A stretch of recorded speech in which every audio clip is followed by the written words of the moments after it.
Hey everyone.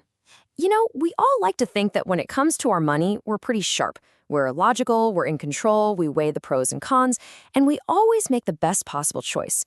But what if I told you that whole idea is, well, pretty much a myth? What if our biggest financial decisions are actually being driven by these hidden biases that we don't even see? Well, today, we're going to pull back the curtain and debunk the myth of the rational consumer. And, the behavioral economist Dan Ariely just nails it with this quote. We have this assumption that when the stakes get high, when it's about money, our rational brain suddenly kicks into gear. But as we're about to find out, that's often when our most predictable and kind of silly errors come out to play. You see, for a long time, traditional economics was built around this idea of a person, this Homo economicus. This guy is basically a superhero of decision-making. He's a flawless supercomputer who always knows the best deal, never gets emotional about a purchase, and he definitely never procrastinates. He's perfect. And he's totally not real.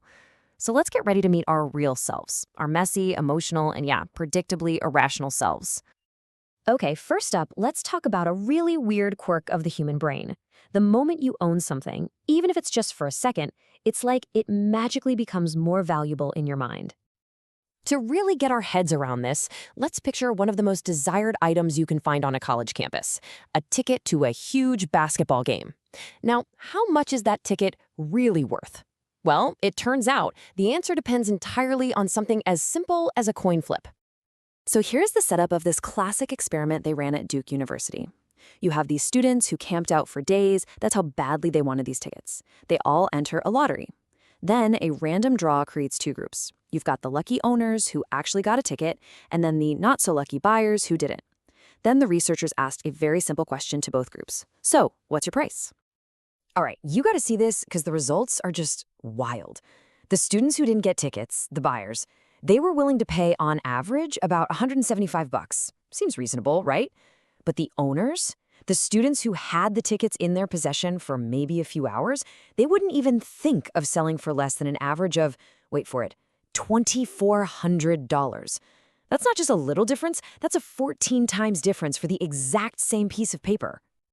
So what in the world is going on here? This isn't logic. It's a really powerful cognitive bias called the endowment effect.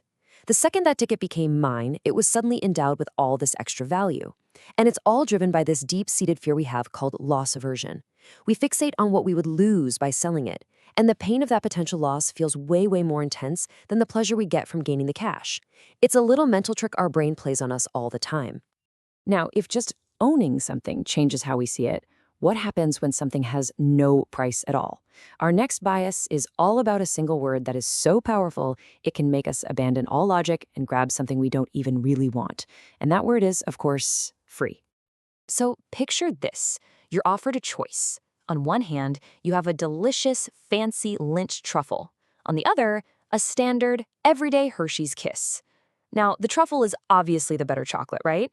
But how much does the price tag change your decision? Let's find out.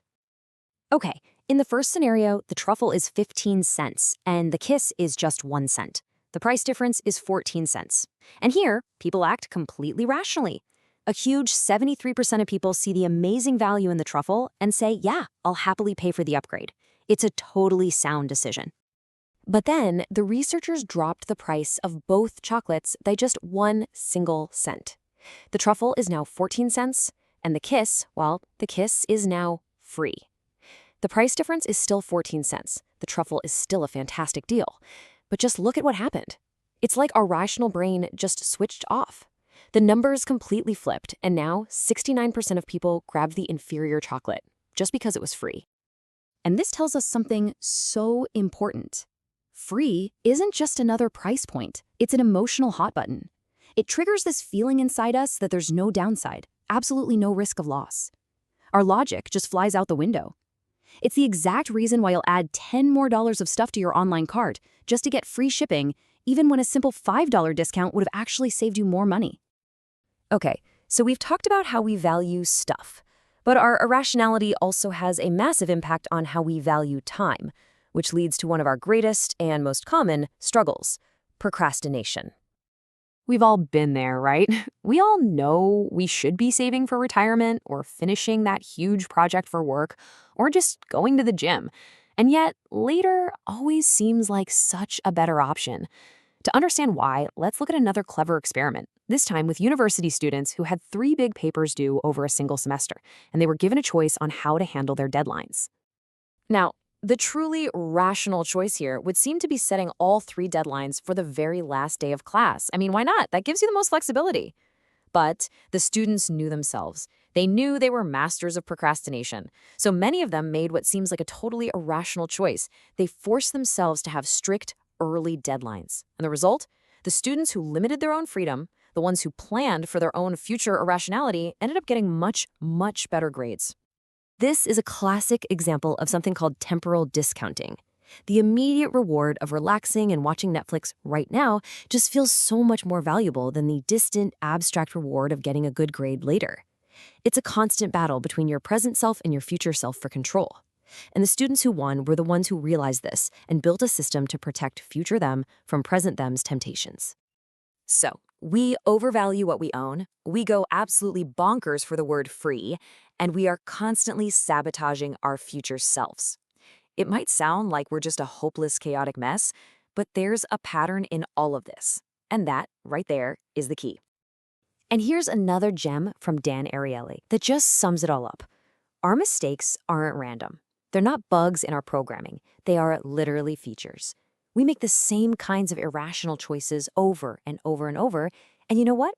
Because they're predictable, we can actually learn to anticipate them and maybe even outsmart ourselves. So let's just recap the 3 big mental tricks we've looked at today. There's the endowment effect, which is why it's so hard to sell your old car for what the market says it's actually worth. Then there's the zero price effect, which perfectly explains that collection of free tote bags from conferences that you never ever use. And finally, temporal discounting, which is the reason you'll stay up to watch just one more episode tonight instead of going to bed. You know, at the end of the day, the goal isn't to become that flawless, logical robot, Homo economicus. Honestly, that's impossible. The real power comes from just understanding the predictable ways our brains are wired to trip us up. Because once we see the patterns, we can start to build better habits, better systems, and ultimately just make smarter choices for ourselves. So I'll leave you with this to think about. The next time you're about to buy something, or sell something, or just put something off until tomorrow, just pause for a second. Ask yourself, which one of these patterns is pulling the strings right now? Because being aware of the magic trick, well, that's the first step to not being fooled by it.